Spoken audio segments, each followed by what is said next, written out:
Hello parents, welcome to Back to School Night and welcome to my chemistry classroom. My name is Nick Johnson. I apologize for not being able to physically be present tonight. Today happens to be my birthday, which normally wouldn't be a big deal, but several months ago, before we knew it was Back to School Night, my wife actually got me tickets to go see my favorite comedian, so it was nothing I could get out of. I hope the video that I've put together gives you the same information that you would have gotten had I actually been present. I'll be taking you through pretty much the same PowerPoint presentation. If you did feel like you missed out on the experience at all, please know you can contact me by email or phone. We can schedule a meeting. I'd be happy to meet with any of you about anything. Most importantly, thank you very much for coming and please enjoy.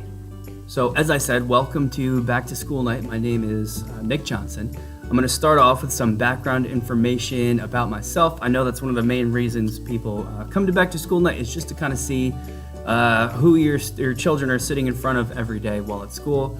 I teach chemistry and AP chemistry at Hopewell this year. I've had that same schedule for the past 4 or 5 years. It's actually my 10th year at Hopewell Valley. This was my first job right out of college. It's been an amazing place to start, and I plan on finishing my career here as well. I just can't say enough about the opportunities and the growth as a professional that this place has afforded me, and I just think it's an amazing school, and I'm excited to be a part of it. I'm also the guy who started and continues to run the ski club, so you can blame me for that if your children are involved with that at all. It's really an amazing program, though. As kids have such a fun time. This year we're going to go back to Camelback Mountain, so I encourage your kids to come out for that if they want to. I'm also usually advising one of the classes. I just finished up with the seniors from last year, so I'm sort of taking a break. I also do a lot of tutoring, both in the district and for neighboring districts, so you might hear about me through that as well.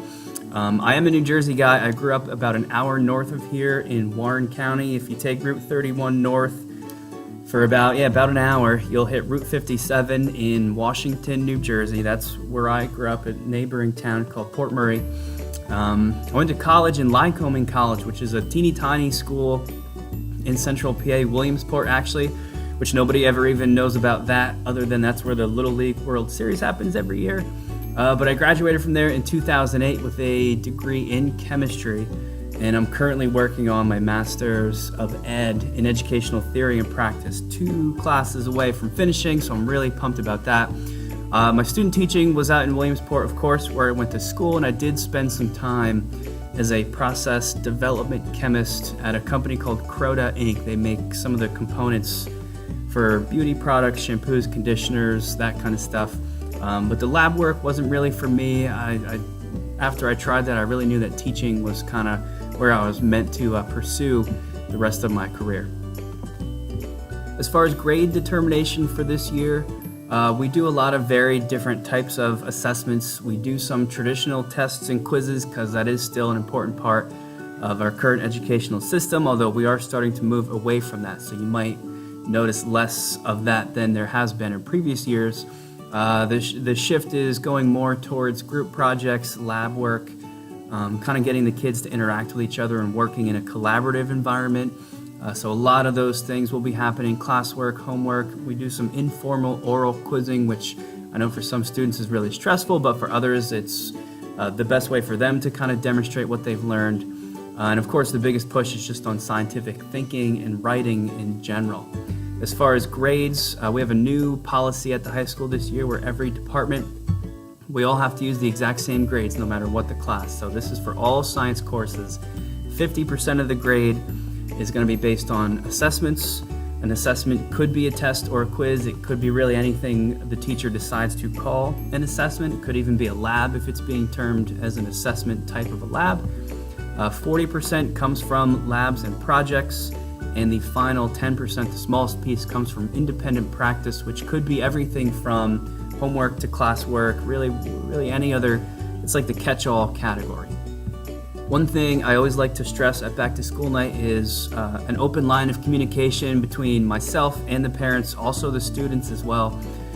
So I like to be as open as possible and available as often as possible. I recommend you check grades online often. I update on course frequently.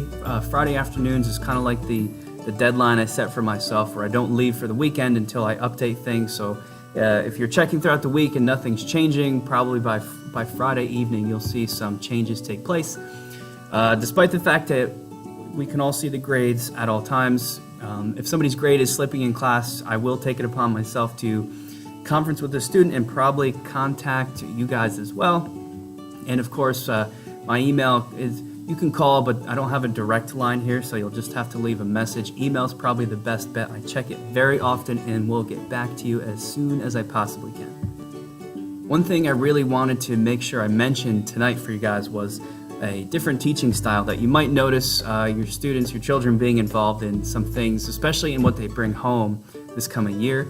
I've been pushing this teaching method called a flipped classroom, which really takes what education used to be and does just that. It flips it, where instead of listening to a lecture while the students are in school and then going home to practice with the homework, that's kind of reversed. And at home, they watch videos or listen to podcasts or some other kind of media, usually online based. And then when they come to school, that's where they practice and engage with the content that they viewed while they're at home. The whole concept, and this is all research based, but the concept is that learning by just sitting and listening to the teacher lecture isn't the best way to do it. So a lot of times for homework, you'll see your kids at home watching a very brief, these things are no more than 5 minutes long, very brief video, and that's their homework. Then when they come to school, they get to practice what they've learned or what they've seen in that video. And the benefit of that is now that they've viewed the content, now they're in school to engage with it while they have other students around. Most importantly, they have access to me to get whatever help they need. Whereas if they were going home to do homework, they wouldn't have access to me, and that can be kind of stressful. So you might notice things look a little bit different. I tried this with several units last year, and it was really successful, and I'm looking to expand on that for this coming year. I want to wrap up tonight by encouraging everyone to visit my webpage. It's called Chemistry by Johnson. You can get there from the school website or by Googling Chemistry by Johnson. It has a link for every course I teach, so if you click on chemistry, there's just a bunch of really helpful quick links, which mostly your children should know about, but I think it's helpful if the parents know as well. Also, just so you know, if your kid is ever absent from school and they're looking for access to notes or materials, every single thing we do every single day is posted. So if you just click on Unit 2, for example, all the documents, all the worksheets, handouts, answer keys, videos, tutorials, everything is always online for extra support. So in closing, I'd like to just again thank everybody for coming tonight, and I apologize for not being here. Please reach out to me if you have any questions, and most importantly, have a great weekend.